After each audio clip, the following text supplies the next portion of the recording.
Khyber Pakhtunkhwa house پر حملہ کیا ہے. This is something very disgusting.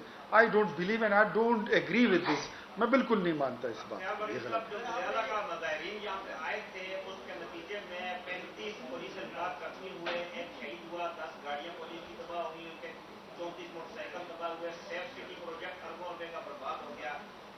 اسلام آباد کی پولیس نے پنجاب پولیس کو بھی طلب کیا, ایف سی بھی ان کے ساتھ موجود تھی, فوج بھی انہوں نے طلب کی اور ان کے ساتھ رینجر بھی موجود تھی. اس کے باوجود اسلام آباد پولیس کا اتنا نقصان بھی ہوا, موبائل سگنل بھی بند رہے اور شہریوں کو بھی 3 دن تک جو ہے محفوظ رہے. تو کیا یہ پولیس کی ناکامی نہیں تھی جو مطالبہ ان کی طرف سے آیا آئی جی کی تبادلہ کرنے کا ریالا کی طرف سے, یہ نون لیگ کو گارا نہیں کھاتا؟ کیا نون لیگ کو یہ مطالبہ نہیں کر رہی کہ آئی جی کو تبدیل کر دینا چاہیے؟ اتنی بڑی ناکامی پولیس کی کہ 400 لوگوں نے اسلام آباد میں اتنی بڑے واردات کر کے چلے گئے, تو آئی جی کی ناکامی پہ نون لیگ یہ نہیں چاہتی کہ اس کو تبدیل کر دیا جائے؟ ہم سیاسی لوگ ہیں, ہم کہتے ہیں کہ جو لوگ سیاست کے لبادے میں اوڑھ کر آتے ہیں تو ان پہ ذرا ہاتھ ہولا رکھیں.